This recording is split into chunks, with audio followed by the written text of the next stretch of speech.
So thank you so much for coming tonight. What we are looking at doing, hi, come on in. We are just looking at kind of asking the community, where are we at as a community? Where do you see us as the Salvation Army? What kind of things are missing? And I'll give you a bit of a year in review, just as a general idea of where we're coming from. So 2021 was an interesting year. For those of you who don't know what the Salvation Army in Neepawa does, we operate a thrift store. We also operate family services. So we have a food bank, and we do Christmas hampers and some other community resourcing as well. So our thrift store basically funds our entire operation. So it provides 85% of our overall operational budget. The rest is either from community donations and a little bit from granting dollars, that sort of thing. We don't get any funding from government bodies. We don't get any funding from the Salvation Army above unless we're doing specific projects, that sort of thing. So basically, shopping at the thrift store is one of the best feel-good shopping retail in Neepawa, because it is a direct help to your community. So everything that we make goes right back into our programming. It keeps the lights on, it hires everybody that we have, and it goes to supporting families within our community. So last year, we saw a great year in our thrift store sales, and we're seeing a continual increase in that. A lot, we believe, is due to COVID, where people were shopping locally, which is a fantastic thing, that they are like, hey, you can get this here, or hey, we have services within our community, which is fantastic. So we definitely saw an increase in our sales, which was fantastic. We also saw a lot of people from just outside of our community coming to our community. So they felt that Neepawa and, say, our store were safe to shop in. That they didn't want to go to Brandon, they didn't want to go to Portage, they didn't want to go to Winnipeg. They wanted to just kind of shop at kind of the next level up. So we did see a lot from, the McCurry area and, like Dauphin even. People were coming to us, it was really interesting to see where we were getting our customers from, and definitely people in Neepawa. So this is just talking about our average basket sales. They've increased over the past 3 years, which is for us really good, because that's where our money gets generated. It also shows that people are looking to buy, and it's amazing how much stuff comes into our building, and it's amazing how much stuff goes out of our building and out through the front doors. And so that means it's being sold, it's being repurposed, it's being given another life. We rarely throw out stuff. So if we're throwing out stuff, it's broken, or it's damaged, or it is unsaleable. Even our unsaleable clothes or clothing that has gone through our racks too long, we actually bag that up, and our Hutterite colonies come pick it up and they repurpose it. So we really keep a lot out of the landfill. We're kind of like one of the greenest ways to shop, definitely, within our community. So on an average, we have 358 transactions. So that's people who have actually bought something weekly through our store. That's just who's gone through the checkout. That doesn't mean the dozens of other people through the day who just come in and look. So we really are quite the hub of traffic within our community. And in a way that, for us, is a way that we can reach out to people at a different level. We have a couple of new things that have been going on. We're getting reclaimed produce and bread from Safeway through Second Harvest. We've partnered up to make sure that good food that you can eat, they may not think it's top quality to sell, but it's still perfectly good to eat, is getting into the hands of people who need it. And so if we can't use it at the food bank, we actually have bins, and we have a community fridge in the thrift store that people can just help themselves too. And so it says, hi, we have enough. If you need, please take. So every day there's pretty much, wouldn't you say, Leah? Every day? There's at least daily the last probably 3 weeks. Yeah, there's always something in those bins. And very rarely do we ever have to throw out food. So even the very brown bananas that are in there, people are gonna bag that up, they're gonna take it home, they're gonna make banana bread and banana muffins and banana cake and that sort of thing. So it's amazing at how much food we've been reclaiming. And we're talking like hundreds of pounds a day sometimes that is coming through. And we're reclaiming, it's getting back out, and we're very little of it are we throwing out. If it's like completely rotten or something like that, of course we're throwing it out. We have a great team behind us at the Neepawa Community Ministries Center. We have 2 full-time employees, 3 part-time and 3 casual. We have a small army of volunteers, so we have 16 regular individuals that volunteer with us. Some of them are here tonight, which is fantastic. And they come and they help us out with the thrift store and the food bank and anything else that we need help with. And then of course we have lots of people that help us during our seasonal campaigns as well. So things like the kettle campaign, ringing the bell, packing hampers, all of that kind of stuff. The Hope food drives coming up. We'll be looking for people to sort food, like things like that. And then we also have an amazing community council, and we have members of them in the back. So we have Norma Summers, we have Pat Fedoruk, Pat Martin, Donna Huck is also on our board. Oh, and Amanda Rolls, and where else? Who else am I missing? Oh, Sherry Smelsky. I was like, they were here this afternoon and I don't see faces. However, we are always looking for members of the board. So if you are interested in doing or are seeing how you can help shape what the Salvation Army is doing within our community, we would love to have you on our board. And that goes for anybody of any walk of life, of any occupation. We really want to have a lot of different voices at our table in order to provide the best services for our community. So our community and family services, these are the things that we currently provide. We provide a food bank, so clients can access us once every month. Intake is pretty simple. They just have to either phone myself or Leah. We're pretty scary people to deal with, apparently. But you basically phone up, we ask you a bunch of questions. We just kind of want to get a test of what is going on within your family. And nobody is denied access to food, if that makes sense. There is no you qualify or you don't qualify based on your income. If you have expressed a need for food within a normal month, then yeah, we will help you out as much. We may ask for some information, but that's mainly to get an idea of how else we can help a client. So what other resources can we connect them with? Our Christmas hamper program provides basically a Christmas meal and gifts for children, for families that are in financial need. We have our community garden, which is out front of our thrift store, so those planter boxes are open to anyone within the community to use. So if there are things that are growing and it's ripe and you are like, I could really do with some lettuce, and you'll go ahead and snip it. It really is available to anybody in the community. And then we also have a tablet lending library, thanks to the help of the Beautiful Plains Community Foundation. And yes, I threw that in there because Brenda's sitting here today.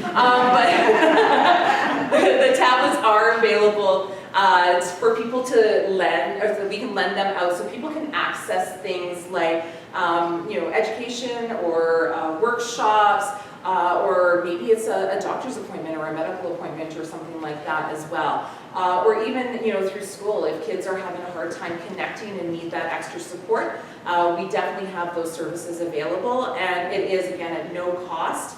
The only cost would be as if it was lost, damaged, or whatever, but we can always work things out.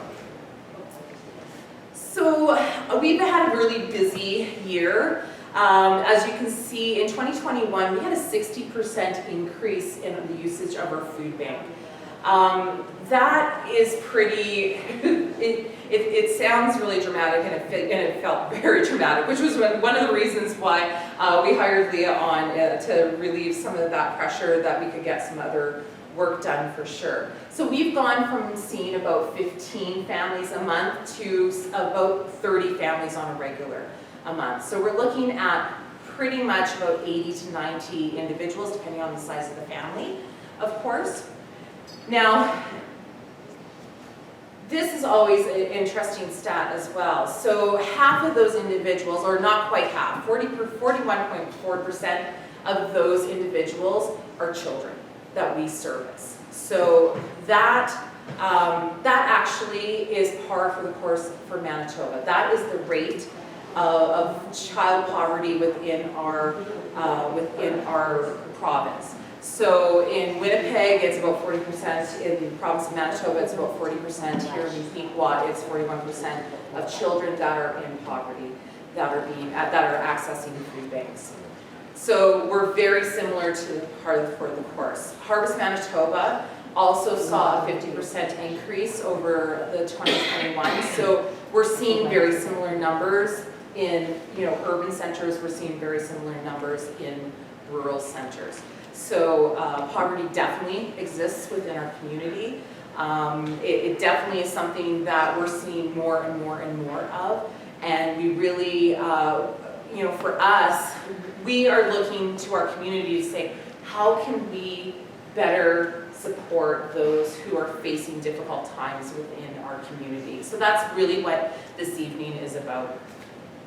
Our Christmas hamper program assisted 152 families this year. 56 of those families were new families to that program. So, and every month we're seeing still new families coming and accessing the food bank. It's not just the same old, same old. Some people access us once every 2 months. Some people access us once every 6 months. Some people access us once every single month. It just really depends on how, what they need and how we can assist. And so that's kind of our year in review. So that kind of hopefully gives you guys kind of an outlook on what we've been dealing with at the Salvation Army here in Neepawa. And really now we're going to go through a few questions that kind of relate to how we view our community, what supports are out there, what resources are out there for people, and hopefully we can kind of get to a point where we're like, you know what, this is missing, or this isn't missing, or this could really be expanded, or how can we partner better together. So we're going to just talk in our groups, basically. We'll get about 15 minutes of conversation per topic. We'll do a little brief kind of litmus test of what did everybody get out of that question, and then we'll harvest that information so everybody can kind of share in what we've learned. And then at the end, I'm just going to ask you kind of like, what were kind of some of the aha moments, or what were those things that you really think, yeah, you know what, I think this makes sense for you guys, or as a community, we need to really look at X, Y, and Z. So just kind of put that in the back of your mind as well. So I will ask, yes, Pat? I'm just wondering if the education people would consider going. If we want to do a little mixy mix of just some because folks. they'll be sharing with us some things that we don't know about. Yeah, that's true, yeah. So that would be wonderful if we could. For sure. Like, with members. So yeah, if we can mix a couple in here, mix a couple there, mix a couple there, so we should be okay. Yeah, if you can. One with other people, ideally. Yeah, let's dissolve this. Bruce, if you want to meld in with somebody else, that would be great. Or even here, like, this works. Well, that's okay. And Rain, you can like, if you're heading in to, sure. Yeah, if you want to. Perfect, this works out, great. So 1, 2, 3, 4. Perfect, so if I can get Norma, Pat, and Leah to grab at a table. They are going to take your notes and lead you through those questions. I will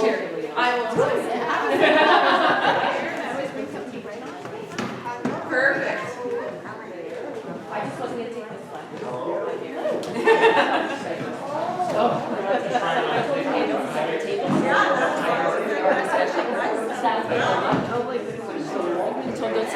one.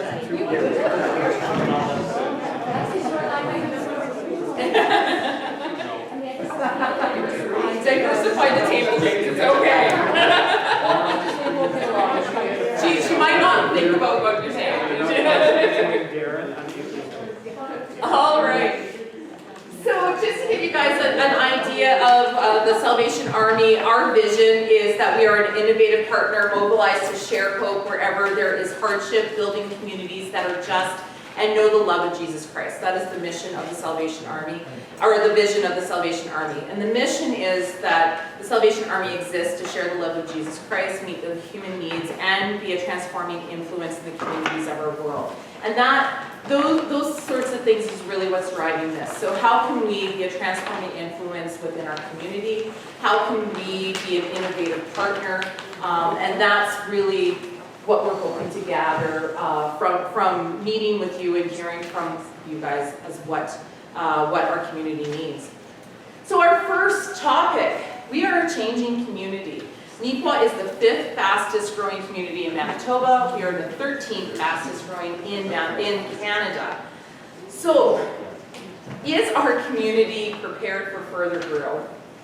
And what resources need to be established to support residents in that growth?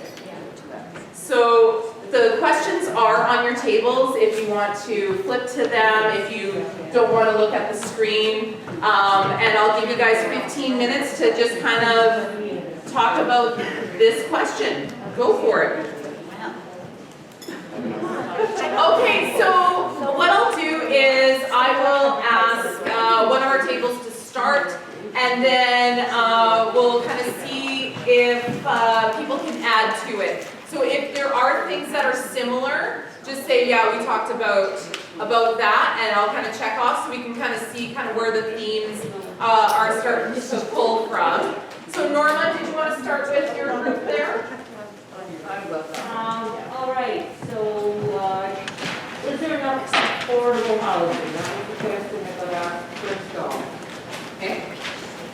And one that got talked about quite a bit was some kind of a space, we didn't come up with a grand plan, but some kind of a space for better acceptance and integration of our mixed community. Mixed communities. So cultural integration, does that? Yes. Okay. And we talked about the differences in the school system compared to sort of in the outside real world and the job force and all that sort of thing. Okay. Something to foster good relations. Okay. You want me to keep going? Yeah, keep going. Mental health supports are needed of all kinds, and then we got off into the whole domestic abuse, any kind of support that's not available within the community, any crises situations for people are difficult for us to handle, whether you need bed for the night, gas for your car, because you're going to get somewhere, whatever. Yep. LGBTQ resources outside the school.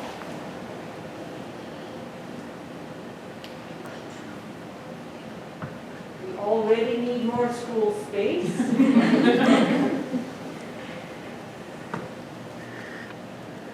Yep. Our medical staff is being reduced in terms of doctors, and we wondered about staffing the new hospital.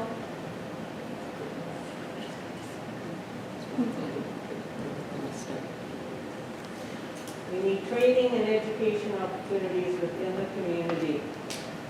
Okay. And last but not least, employment services could use strengthening.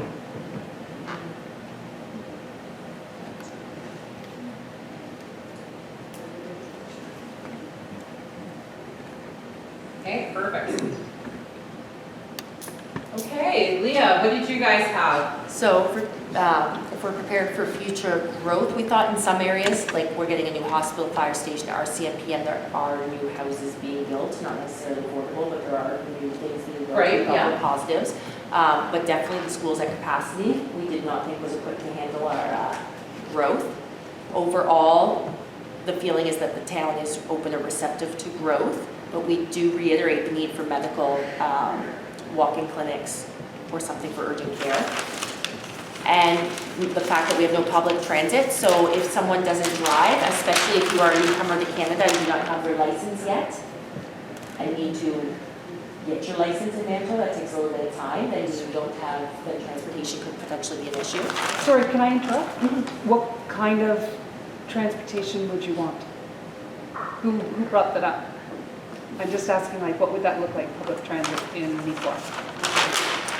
I know at our, I'm not sure if, because I'm not sure how, if there were public transportation before in the community, so, I I'm mean, not like sure. a bus, like a city bus, or Probably a taxi. Taxi or- like, we don't have Uber, right? Like, example, I want to go to Brandon, and my husband's not here, don't have a car, don't have a driver's license, yeah. so, Oh, so not just inside town. You're talking about transportation to Brandon. Like if or someone didn't Winnipeg? have a car, but had to Yeah. get Yeah. to a medical appointment, Yep. it's or not maybe in the just in city. town, or. I just wondered what I think she the, was talking more about So medical, if someone needs for a medical car, needs to appointments. get somewhere, how do they there get is. there? right, I don't think she's thinking. For anybody else? Okay, okay. so public transit in and out of town, okay, what else we got? School breakfast programs, we Okay. believe are needed, nutrition programs there. Recreation, having affordable options like house leagues, something that's affordable, because either the cost can be a barrier or time or scheduling. I know sometimes we may have, like, when you have programs here, they run X number of weeks and maybe a certain day or time, and I'm like, oh, I don't get home from work in time to get my kids there. Right. And there's not necessarily an alternate date, or you have to wait a year or more for it to come back around. And summer recreation, some programs stop in the summer. We have summer camp, and that's it. Day camp and swim lessons, I think. Day camp, swim lessons. But like your youth groups, your kids' programs, those things all stop. Okay, And that's what we have. okay, great. Pat? Oh, sorry, Pat. Pat. So I think we have, this one here. Lack of volunteers, and the lack of ambition to help. It was hindered because of COVID and the motivation. Like, so many parents want their kids to be in soccer and things like that, but they're not stepping up to the plate to be coaches and volunteers. And we won't talk about my gripe. And so then we had teenage programs, and it was a question of what do they want? And we might not know that. Arts program, well, you had more for translation workers, I can't speak, for different spaces and areas like medical clinics, things like that, some way to do it. We put a safe house, drug or other addiction counseling, assisted living with nursing. And we agreed with all of the other things that everybody said. It was like you were sitting at our tables. Can I ask Brenda what arts program, like what? So well, you guys are doing that, like we did say that, but like making it affordable. And you and I've had that conversation before enough, yeah. about the difference between having something and it costs $60, and if you have to send 5 kids or 4 kids, it's now $240, and most families can't afford that, right? Absolutely, So yeah. like, it's just having that challenge. And I mean, you were fortunate of having the spring camp covered by, was it Rob Smith? Yeah, and I couldn't remember. Yeah, so then I think that that's sort of something that we sort of need to figure out. You are meeting that need, we already said that. Don't worry. This is about helping in all of them. Don't take offense to any of it. No, we're not, I just wondered, is there something that I should be, but No. what you said about the spring camp was exactly it. The different people that, and the kids that it brought into Arts Forward, because the finances were covered for it, made a huge difference in what we saw coming in for kids, and that was huge. Yeah. And I think the thing is, like, when my time here was, if you were an education, like, you know, an academic kid, like, you fit in the school, and if you're a sports guy, you fit in this, you know, in the sports section. But this is a safe place for kids that don't have that place that they fit, and that's really, really important that we find a way that, irregardless of money, they're able to be Yep. here. Yeah. Great. Yeah. A training space. Oh, We training missed space. that, yeah. Remember the resource center? Yes. Yes, I was. Oh, the resource center was over by the library. It's the parking lot for It is the KK2. parking lot. Yeah. Yeah, ACC needs to Yeah. send us. Awesome. Okay, that, you guys, that captures everything there? Yeah. Anything to add, Pat? Yeah, I think we talked about, just reiterating what others have said, the importance of not only more housing, but low income housing, that meets the needs of different groups. What you may need for a low income housing for a young family might be very different than what you need for someone that's retired. Of course, need for more industry, larger industry, but also smaller industry, cottage industries and such, and how do we develop that and support that. And again, we're saying we're not prepared for growth as much as we need to be, so how do we come together? Who needs to be at the table to do that planning as we move forward? And we need to really start with that sooner than later. The other issue too is minimal town property for housing. So a lot of town property has been used, and we've got a lot of private property. So how does the town of Neepawa support and move forward with the type of housing and building needs that we have? Also, we need to be more flexible with our traditional perception of what programs should look like or what the community should look like, and start to push to even think out of the box. Even thinking out of the box in terms of how we would problem solve. Again, talked about municipal policy and structure as well, and the need to look at that and have discussions about what needs to be grown and developed, which means that. We also talked about training and what's coming down the pipes with the hospital and all of the different careers that are going to be needed, or career groups that are going to be needed to support that. And talked about the importance of our resource center, a focal point. And we voted at our table that would be the Salvation Army.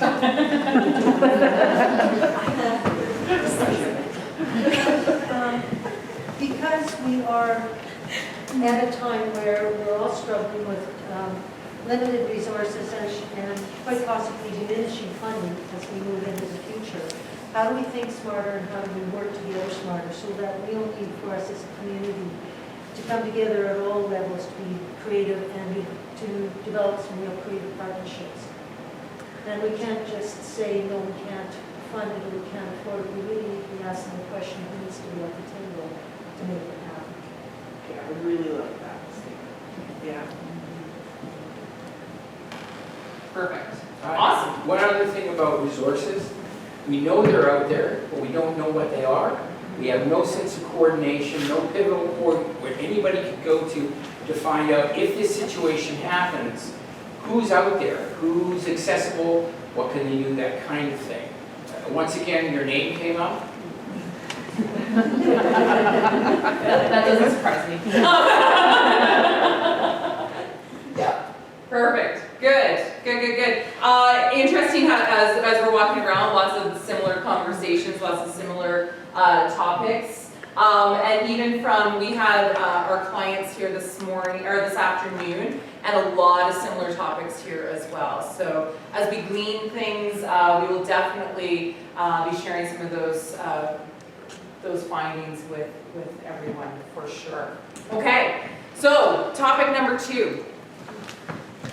You can flip this. So on your table, there is a bunch of sticky notes. I'm going to ask you this question personally. Just please answer A, B, C, or D. Fold it up. You don't have to share it with anybody.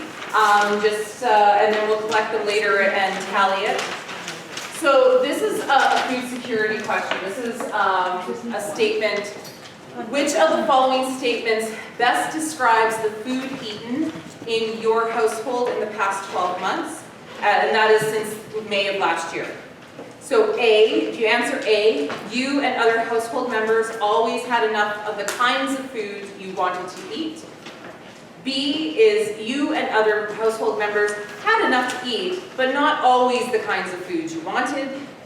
C is sometimes you and other household members did not have enough to eat. And D, often you and other household members did not have enough to eat. So just write down on your sticky note A, B, C, or D, just fold it over, you don't need to share that with anybody. We did this with our clients as well, we just wanted to kind of do a little bit of a litmus to see how this group would answer food security as well.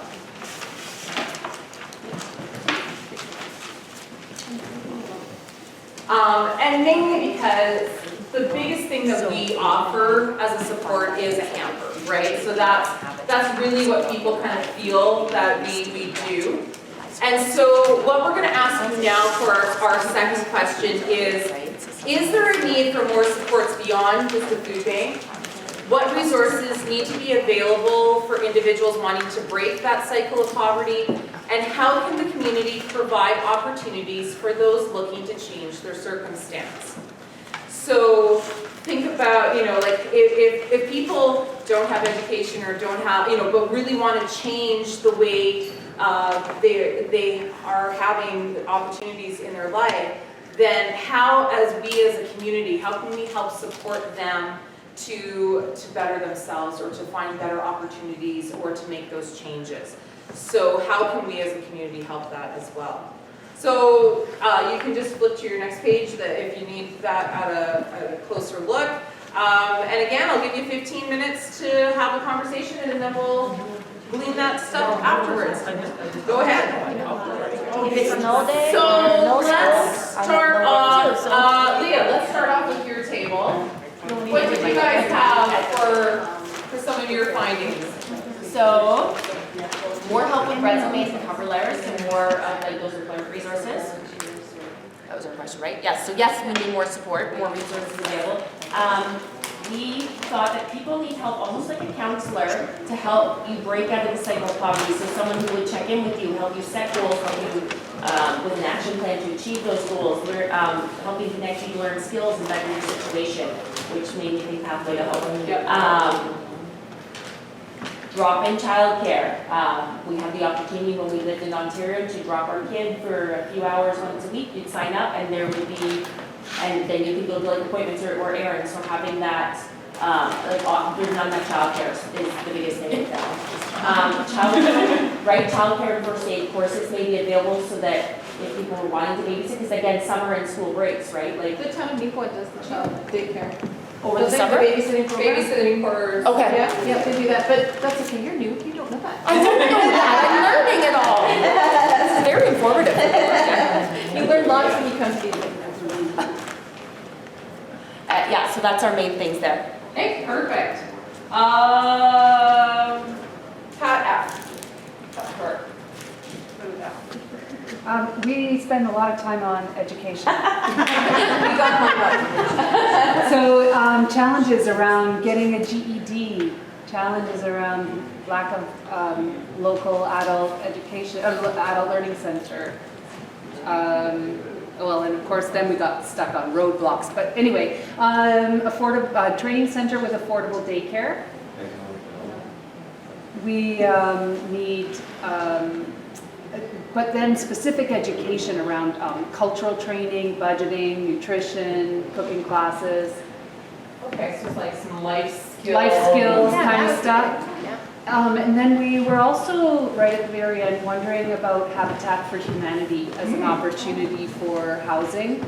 And then also some sort of a volunteer team that would help new homeowners with home repairs. Or Or, people can afford it. right, so just to help people that, maybe it's their first time owning a home or whatever, and they don't know how to do, change a light fixture or whatever, right? We did a quick how to roof your house when we were shingling ours. Learn on How the do fly. you do that? I said if they'd come a week earlier, I could put them. I could have told you that. Learn by doing. Awesome. So some shared skill learning or something. Well, and I wonder if men's shed is, Yeah, that could be a men's I don't know. project. They'll tell you I that. can't. we'll tell them we got nominated. We don't own this. Is that everything for you guys? Nice. Oh, sorry, we got a little bit of a thing, a tool lending library. That's great. So when you till your garden and you can till there, it would be helpful. Yes, a Good point, Tyler. Fun. Okay, I like that, that's cool. Okay. Okay,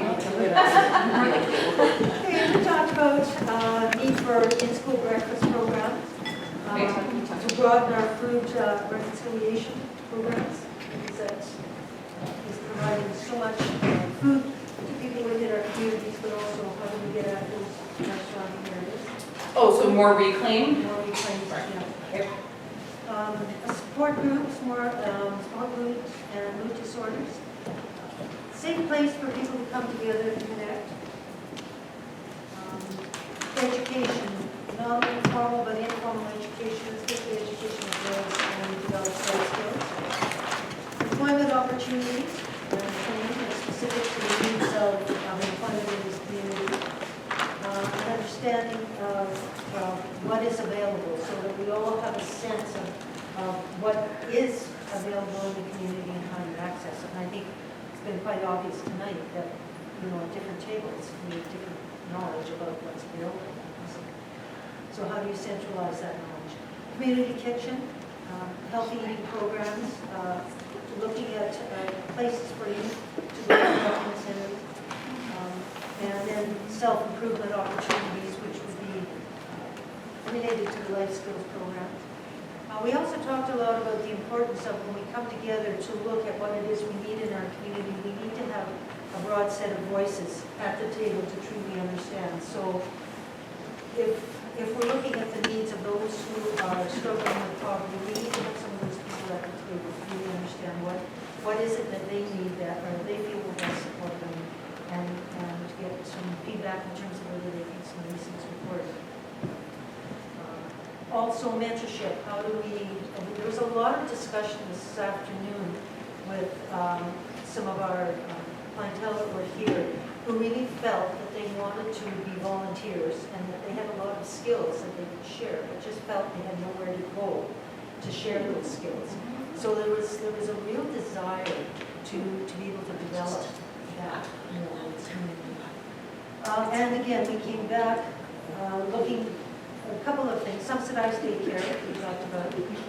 And then the last two things that we need to really decide what it is that we want. We need to make a commitment to it, and we need to move forward. And of course, part of that moving forward is funding, and to understand all of the different levels and opportunities for funding, because each group around the table has access to different levels of funding. So how do we put that all together? And again, then to be able to have a resource center that could coordinate and build specific components of what it is that we feel we want to really want.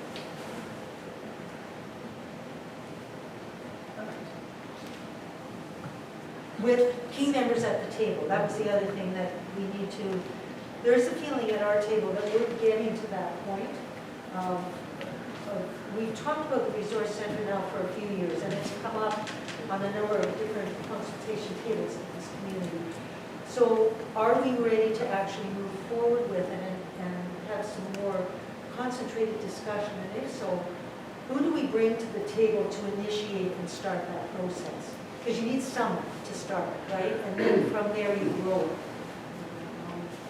So are we ready for that? If we are, who should come to the table to start that and lead that discussion? Excellent. Anything else? No, That's it? it. Excellent. Norma, your table.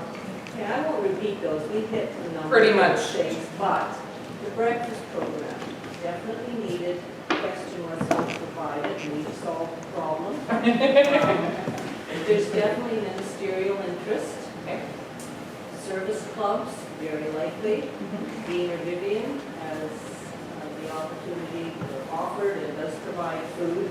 So if program were to be offered, it's basically how do we set it up? How do we run it?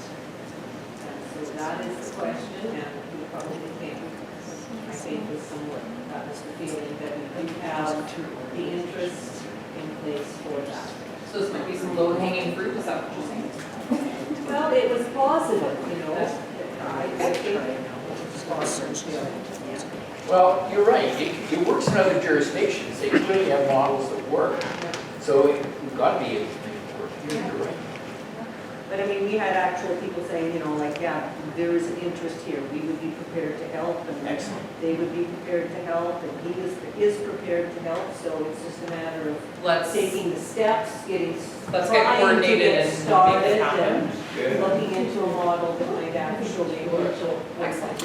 Anything else? But you could make that be a learning process too, right? Because if you have a breakfast in schools, you could be having families who need to learn how to make a proper breakfast meal, being the volunteers, to put the breakfast in the school. Like, it could be a whole, Yeah, Yeah, otherwise we get most of those other Most of things, these you as know, well. like training opportunities, basic training, and a directory. People need to know where to ask for help. And so Yeah, that's- what is available. Whether that's the resource center, that is a one-stop place, it's where can you ask for help. If you go to the breakfast in the schools, what if it's not breakfast in school? What if it's breakfast at a resource center instead of putting it right onto the schools? Because the schools themselves are so squished in space for everything else. Maybe there's a separate facility we're not thinking about that the kids go to every morning for breakfast, and that's the spot where the breakfast is. It's just a thought. Is there an opportunity with that, is the parents have coffee with their kids at breakfast, so that there is. yeah, there's all sorts of things that to be, yeah, there's definitely things to be talked about there. Yeah. I check those at mine, the popular, theirs is running very well. Well, Yeah. yeah, for sure. Excellent, great stuff there, everybody. So. Fantastic, it always amazes how we're all kind of in variably similar sync. Okay, so our next conversation is going to be about connection. And so we did ask our clients kind of this question as well. Do you feel that Neepawa is a well-connected community? Do you have support systems and networks within the community? How do you connect with family and friends? And how do you meet new people? Do you have a sense of belonging? Do you have a sense of community within our community? So have a conversation about how people get connected and where they get connected and what does that look like in your lives and how does that maybe, is it accessible, is it not accessible, all of that kind of stuff. So I'll give you 15 minutes on that one. Go ahead. Pat, Nora, let's start with your table. yeah, you guys do it. Okay, so we talked about how if you need to make deliberate effort to connect, find a way to make connections through using your talents by volunteering. So we came back to volunteering because in one of our first papers, we talked about volunteering, and so we thought volunteering would be a good way to connect. Not always, there isn't always a support system for people. Be the organizer to connect with friends and family. Like, organize everyone. Or coordinate them. Then you can tell that's the table, this is the table to be the organizer. And once again, we thought, just encouraging people to take the first step, and we see volunteering with service groups, or like even for things like Canada Day celebrations, or things going on in the community to build connections. I remember the first Canada Day when we first had newcomers here, and it was such a big deal. I'm showing my age again, I know. And how long I've been here, but it was so cool to see all the newcomers and how important that Canada Day was. I mean, it was mind-boggling how exciting it was. But yeah. Awesome. Good stuff. Excellent. Pat, Okay, we talked about whether we feel, do we around this table feel that Neepawa is a well-connected community, and for a lot of us, we said we feel well-connected within the groups or the organizations that we fit.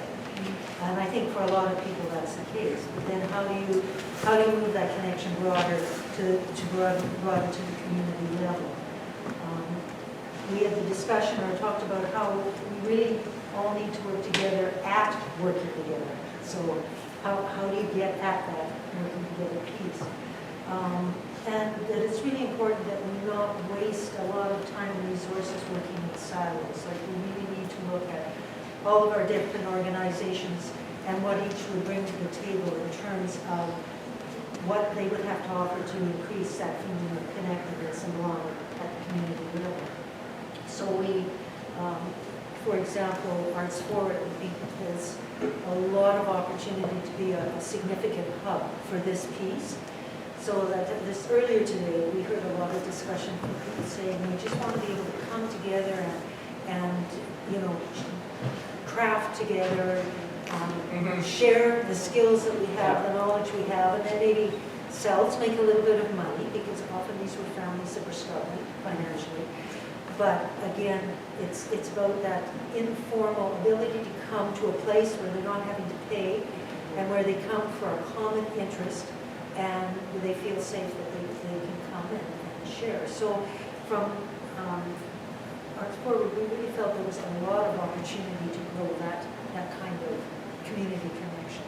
Yeah. And of course, even talking and taking that even further, like we've got open mic night.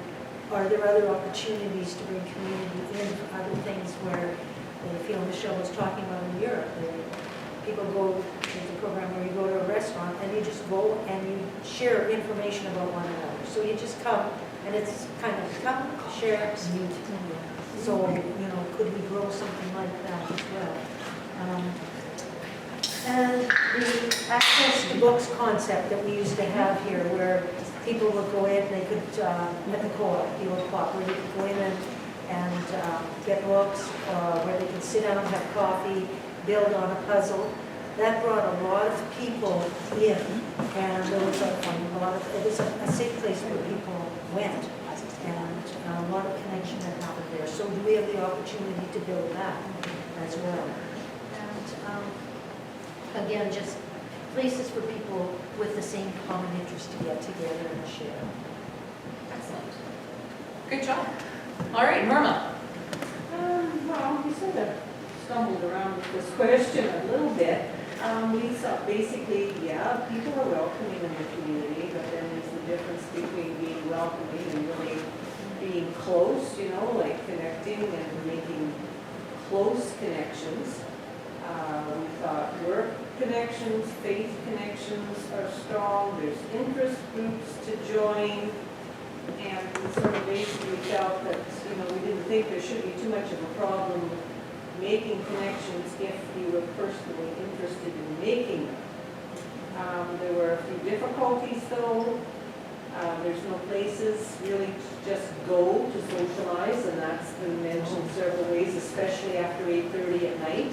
You know, so you go to your group, your organization, where you're with people, but where do you go afterwards just to hang out and talk beyond what you did at that service club meeting or that activity? Where's that fellowship after the activity? That, making those connections.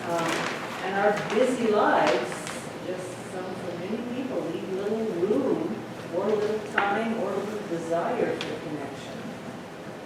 And that is a societal issue, that making those connections outside of your job and your family and all your other commitments is difficult. So I didn't have a ton of answers. No, but that identifies some really good specifics, right? That, you know, if those are barriers to connecting, then how do we, you know, are there ways that we can facilitate change to those barriers in order to allow people to connect? You get together with a group of people and then your meeting's done or whatever, and it's like, oh, do you want to go out for, you know, a bite to eat or a drink or whatever? And you're like, oh, well, everything's closed, I guess, or you got to drive out to the highway, or you got, you know, like somebody doesn't have a car or somebody's walked, right? So it becomes a more difficult thing to connect for sure. Good, excellent. Leah. Okay, so in addition to what everybody else said, we had we felt like there was somewhat limited connection between agencies, that there was interest, but they weren't, I guess, wasn't that consistent connection. Right. And then the biggest thing, again, I think everything else has been said in terms of volunteering, work activities, is what people said, was integrating our community by bringing our cultures together. So we still feel like there's not a lot of integration between the diverse cultures. We feel like people tend to kind of stay together within their familiar cliques or within their safe groups. And we'd like to see a little bit more people, but again, it's that willingness, right? Make friends with people you don't know. Excellent. Good stuff, good stuff. Yeah, community connection, I think definitely since COVID has been a huge issue. And for us, we have definitely found that with our clients that there's this craving almost of finding some way back into community or just not being alone. COVID has definitely hit that. And so trying to ease people back into society, I said, like, honestly, we all are now relearning how to be human beings again. It's really odd. But, you know, how do you, like, it's like all the social norms that we knew are totally thrown out the window, and we're all trying to relearn how to act like, you know, civilized human beings that we were at one point in time that we thought we were. And people are at different comfort levels. Absolutely. Some are right at Yep. pre-COVID, Yeah. and some are like, Totally not there yet. Yeah, and being kind within all of those levels of how to do that and how to reconnect. Absolutely. Awesome. So great stuff there as well. Okay, so this is kind of our vision. So we really do see a need of growing and providing resources and education and opportunities to connect with people in our community. So how can we, as the Salvation Army, fit that need? Where do you see us as an organization, and how do you feel we can fit some of the needs that we talked about today? So we'll give you about 10 minutes to talk about that, and then we'll get together and we'll kind of wrap up on some of this stuff as well. Make new friends from home. Okay, let's see where we fit in. Pat Martin, if you want to start with your group. Okay, so we really talked about the need to start with a resource center. And that would be the focal point at the start of the whole process. And then we see the Salvation Army as, and that our model needs to be a hub. The Salvation Army would be the center of the hub, and the spokes would be all, you know, those other organizations like Arts Forward or whatever. So we're connected, but we have a central cord to that process. And what will be critical is to set up, as we talked about earlier, a committee of various organizations that need to be involved to start to define what it would look like, to start the process, to identify funding, and to lay out a plan in terms of how we move forward. And most importantly, what that does is starts to build partnership around this model or this concept. And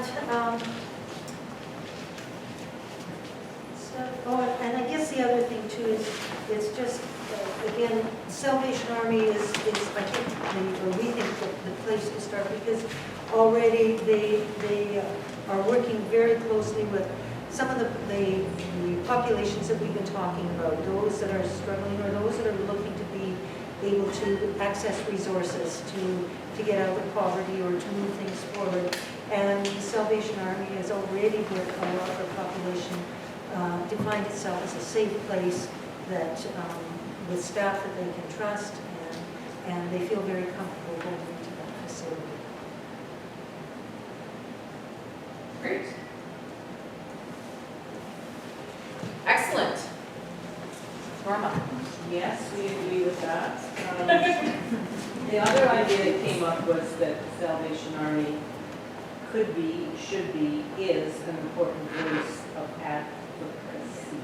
Yes, Word of choice for services needed, because in your role especially, you know the kinds of services that people are coming to you looking for, the sorts of needs they have, and therefore the Salvation Army in general can be that voice of advocacy. This is what we need, this is what we have to provide. So it's that. Well, loud voice. Excellent. Anything else? Just that all the services we do provide are very important, and the shopping notion was an important one. It's a very important shopping stop, especially for people new to the community, new to the country. It's their one-stop shop for setting up household, clothing their children, themselves for winter. That's an important service that is provided. Yeah, it needs to be acknowledged that you guys are doing a great job. We know that. Or we hope we are, I don't know. So there's days where we're like, I don't know what we're doing. Leah, go ahead. So we agree that we act like a hub and we need resource centers. So some specifics within that we'd like to see are the social aspect, counseling, emergency supports, if possible, or at least connecting to emergency supports such as in homeless and domestic abuse situations. And that we really are the first point of contact. Amanda, I called you from Ontario asking if you knew of any housing rentals, right? Like this is the first. That's why I was told nobody, we didn't have a rental list out here, but Salvation Army I was told, right, to contact. So, and even for our newcomers, they say the same thing, that Salvation Army has been their first point of contact. We'd love to see a mental health wellness group, whether that looks like our coffee chat, kind of like a drop-in, or whether it's like a crafty group, something where people can come and chat and just have that social piece, and again, to kind of foster those relationships in a healthy way. Excellent. Good stuff. Ours is pretty much the same thing. Resource centers Listen. and partnerships, and possibly having like the mental health worker come for a day, or Service Canada come for a day. Having safe spaces for folks, if there's domestic, like someplace to go for that. And possibly looking at emergency housing, coordinating that for anyone who may be homeless. And yes, it happens in Neepawa. If you don't believe it, then take off your glasses. Yeah, the emergency housing or the transitional housing is a huge piece, and it's kind of scary because we don't really have anywhere, whether that's like, I don't know, an apartment or a house or something that the community owns, and we can, and say Ministerial or Salvation Army or Settlement Services can access when we, you know of a domestic situation and we need to get somebody to a safer place, right? There's those kinds of, really our closest safe house is Brandon. And so, and if you don't have a vehicle, how do you get there? So that's kind We of, talked about young people too that are in situations where they're just going from coast to coast. yeah. Where if they had someplace to go that could help coordinate them, living kind of situation. So a temporary housing situation where you can kind of get them back on their feet and get them going. We talked about something like the Elspeth's Food Center in Brandon that offers all kinds of family support. Would be wonderful. Do we actually have stats on homelessness and things? No? Because you're the stats girl, man. Amanda, do you have anything? No, besides like if we happen to have a call or something like that, that's really the only thing. Yeah, we don't have any great statistics. We don't have any, Brandon University just did a rural homelessness study. They're releasing their findings fairly soon. It was interesting, they had a really hard time finding people to interview about rural homelessness. Oh, imagine that, yeah. And mainly because it looks so different in rural communities than it does in the city, right? So we don't have, and sometimes we do have people sleeping on the street, but we don't necessarily always have people sleeping on the street. We have people bouncing from house to house to house to house to house, right? And so how can we provide safer spaces for people to be? And I'm sure, at school you guys probably see that too, and kind of where are people coming from and stuff like that. But whether I don't know, us as a community needs to maybe take some ideas and maybe, I don't know whether that's getting some of those stats so we can be a better advocate of saying, hey, you know, we need to track this better. We need to, you know, then push forward for funding or whatever. So that's, yeah. It'll be interesting to see that study, to see whether there's even ideas on how to better track that in rural, because we can't just go, like in Winnipeg, they just go out and do a person count. Yeah, they do in a park, count, and yeah. that doesn't work here, so. It's like, knock, knock, knock. Yeah. Who's staying at your house today? Like, how do you do that? I don't know, yeah. Do they belong? Yeah, exactly. So awesome. I really want to thank everybody for coming tonight. We had some great conversation and really some, you know, great ideas that have come up. Is there, I would say probably, I'd say, is there top 3 ideas that really need to be pursued? Probably the idea that needs to be pursued has definitely come out. That resource center thing. Is there anything else that maybe was an aha or, hey, this is maybe another really important one? Yeah, Rain. Tool lending robbery. Yeah, that was a actionable. really kind of a cool idea, huh? The tool lending library. Like that could be a short-term goal that we could do. Yeah. And I like the mentorship of the handy person too. Yeah. Like, Yeah. to show them how to use it. Yeah. And I have some notes around that one too Yeah. that I'm wanting Yeah. to talk about afterwards. So yeah, like just that kind of connection of people with skill and how do you, like if I don't have a lawnmower, how am I mowing my lawn, right? Or if I, you know, I need to do And then there's But our it's even technology how to side, use a right? lawnmower. how to use it. Like it's like, I think we have to, like, we know because we grew up using a lawnmower, right? Like Yeah. so I think it's that way of entering and Yeah. showing.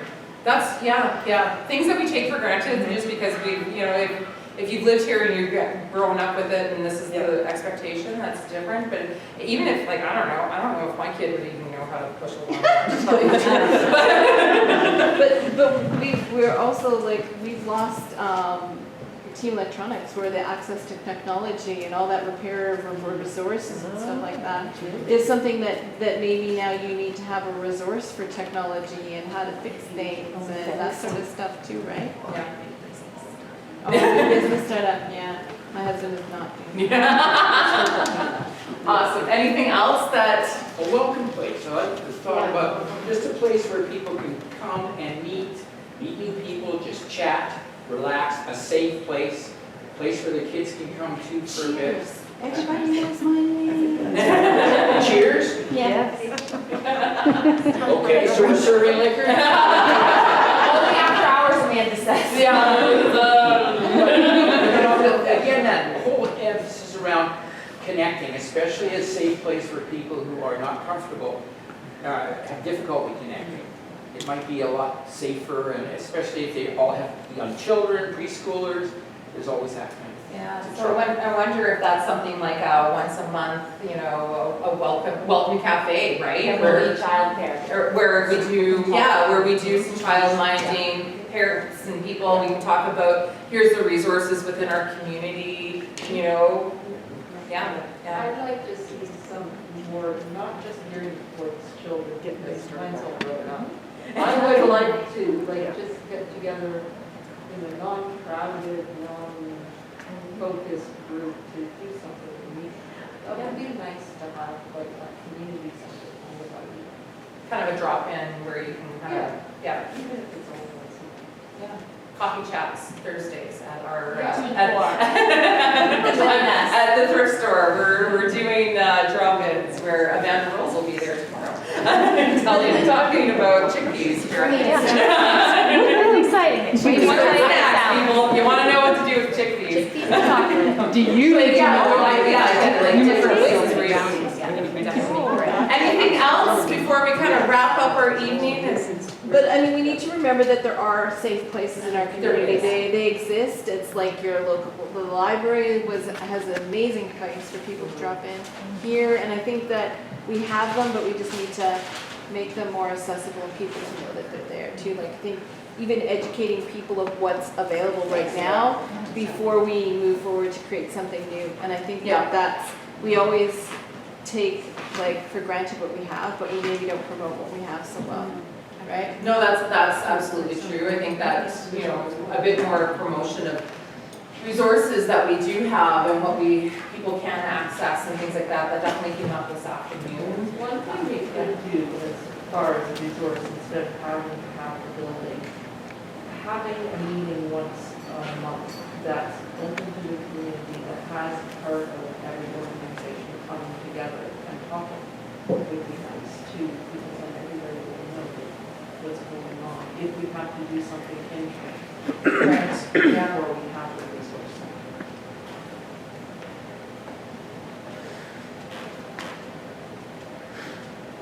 And Amanda, just one more thing, because I know we're not done yet. Can you explain to us a little bit about the regional impact? Because I think it's easy to think about people that may be able to walk to a resource center, but from how far and wide? Like you said, during COVID you saw that, is that staying? Oh, definitely, yeah, like we're still at 30 people every month, like we're seeing new people every month. And so we service people from McCurry, Kelwood, Riding Mountain, Glenella, Plumas, Gladstone, Wellwood, Carberry every once in a while, and Minnedosa as well. Not So, Alonza or any places like that? Too far? It's tough with Alonza, right? Because we don't see typically too many people from Alonza. Alonza typically will go to Portage. Yeah. But definitely Gladstone, Plumas, and then Glenella, Burnie, that kind of way. So yeah, our surrounding RMs, definitely, like, yes, our biggest clientele are people from Neepawa, but yeah, we serve a lot of people outside of the community. The other thing is too, is we serve people outside of the community who can get to us. Yes. So that's the other part. We do on occasion do a delivery out of town, now that we have our van and things like that. However, it's a little sketchy sometimes. But then now that we have fresh produce and things like that, we really have to worry about the cold chain for food and whether we're, you know, if we're traveling with food, that we're keeping it cold and protected and safe. So yeah, we're looking at how can we serve our greater area as well, because this really, Neepawa is the resource hub, right? Like you're coming here to get your mail and you're coming to get your doctors, maybe not your mail, it depends on the day, if they've closed the local mailbox or not. But you know, you're coming to see your doctor, your kids are probably going to school here, there are all of these other things, right? And you're probably doing your grocery shopping and all your other types of shopping here before you're heading off to Brandon or Portage or Winnipeg to do that. So yeah, we're definitely. You and I remember tossed out the dream of a mobile van that drove. Yeah, the dream it's still there. No, it really is. Ben and I talk about a lot of things sometimes. Yeah, you know, like how do you serve the greater community? And transportation is a huge issue, and it is a huge issue in rural Manitoba, for sure. Because yeah, we're serving people who can get a ride, who maybe have a vehicle, who, you know, we had to go rescue one of our clients with a jerry can of fuel because she ran out of gas getting to us to get her food hamper, right? So, you know, like those are the realities of living outside of our community, right? That, So now hey Amanda, I don't know if I have enough gas to get there and back, but I need food, how can we help? Well, you know, it's gift cards for, you know, $25 or something for some more gas to get you home, or it's out in the middle of the cold with a jerry can if we have to. But yeah, that's kind of how things roll. Yeah. Mm-hmm. And as you expand your services, then that circle's only going to get bigger. Yeah. Well, absolutely, and I think as we open up to service people better, and maybe, you know, in their own community, maybe it's a mobile food bank where you know, go to a community and you know who's there and you've already packed their hampers and there's a drop off or whatever in Arden and Plumas and like in all these small communities, you know, I would suspect that our numbers will grow because there's better access to those services, so, yeah. I would suspect your numbers are gonna grow just with what's going on with the economy. Yeah, food, gas, yeah, like, yeah, Yeah, absolutely. just the price of it. Price of everything, yeah, inflation's been crazy. And we've definitely, like, as people are coming in, they're definitely talking about more and more about the cost of food, and the cost of gas, and the cost of everything, which is, you know, maybe we're seeing people now more once a month as opposed to once every other month, or, you know, more sporadically, so. Or if they were working, you know, seeding for potatoes is always a, you know, like potato harvest, people definitely, we see our clientele get down to Carberry to make the bucks for this short period of time. But that didn't last as long this year, and you know, and it cost a lot more to get to work, and so you're not making as much money when you're there, right? So, you know, all those factors are Or one or interesting. two, we saw those that have seasonal employment have being delayed back to work because of weather. We saw Yeah, and then- those types too. Yeah, and then the winter that never ends. Yeah. Yeah. Right, yeah, so, you know, gardens and things like that, and yeah, I think people are gonna be really, I know definitely there was a lot of interest when I was talking up at Settlement Services about volunteering, about gardening and learning how to, and growing your own food and things like that. And I think it's just about programming and getting people out there and talking with people about how to do that and things like that. And we chatted about our coffee chats over the summer, July, August likely will be around the garden piece, since most agencies are not necessarily available to be there weekly anyways. We'll be out in the garden. We'll be in the garden educating, Come not water and pick not weeds. cold plants, right? Watering and talking about what can be grown. Would you? That here, I know, because we really didn't have a whole lot of weeding. Good, so anything else? I just thank you so much for your engagement tonight and your support of our organization. We really do appreciate it. And please load your pockets with meat and cheese and take a muffin with you on your way out. So thanks everybody. Have a great night.